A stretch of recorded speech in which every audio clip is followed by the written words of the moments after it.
l'actualité de la santé avec le docteur Kierzek. Bonjour Gérald. Bonjour Samuel. Heureux de vous retrouver en ce début de semaine. Alors aujourd'hui débute une semaine de prévention et d'information de l'endométriose et vous nous parlez ce matin de cette maladie qui touche une femme sur 10 en âge de progrès. D'abord Gérald, dites-nous de quoi s'agit-il exactement ? C'est une maladie gynécologique qui est fréquente, vous l'avez dit, et qui est méconnue. Elle est caractérisée par quelque chose de particulier, c'est la présence de tissu utérin qui théoriquement se situe au niveau de l'utérus, comme son nom l'indique, c'est l'endométrium. Et bien, ce tissu, il va migrer ailleurs et c'est responsable de symptômes comme les douleurs, par exemple, notamment au moment des règles. Et c'est là où il ne faut pas banaliser ces douleurs-là. Avoir ces règles, c'est normal. Avoir des règles douloureuses, ce n'est pas normal. Et ça peut être un symptôme d'endométriose. Et puis le deuxième symptôme, c'est l'infertilité, parce que parfois, il y a peu ou pas de symptômes, mais en revanche, au moment de vouloir concevoir un enfant, eh bien, c'est cette infertilité qui va révéler cette endométriose. Et c'est au moment du bilan qu'on va s'apercevoir qu'il y a cette maladie. Et Gérald, l'endométriose, est-ce que c'est héréditaire ?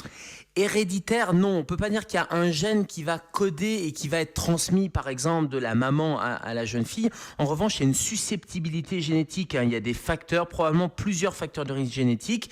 Et puis, les mécanismes ne sont pas tout à fait clairs. Alors, il y a des mécanismes anatomiques de migration de cellules de l'endomètre vers l'extérieur de l'endomètre. Et puis, surtout, il y a certains facteurs d'environnement qui sont en train d'être découverts, notamment des facteurs alimentaires. Vous l'avez compris, le mécanisme précis reste à éclaircir. Et enfin, dites-nous Gérald, est-ce qu'il existe un traitement ?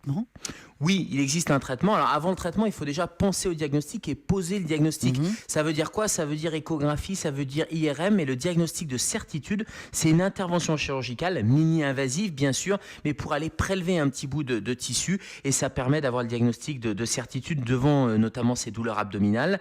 Et puis le traitement, on traite quand il y a des symptômes. Alors c'est un traitement soit symptomatique avec des anti-inflammatoires, des antidouleurs, ou bien un traitement hormonal qui va calmer là aussi les douleurs. Et puis vraiment au maximum, on peut aller jusqu'à de la chirurgie. Merci beaucoup docteur Kierzek. On vous retrouve à 11h dans Allo Europe 1 et demain, bien sûr, demain matin dans Europe 1. Bonjour.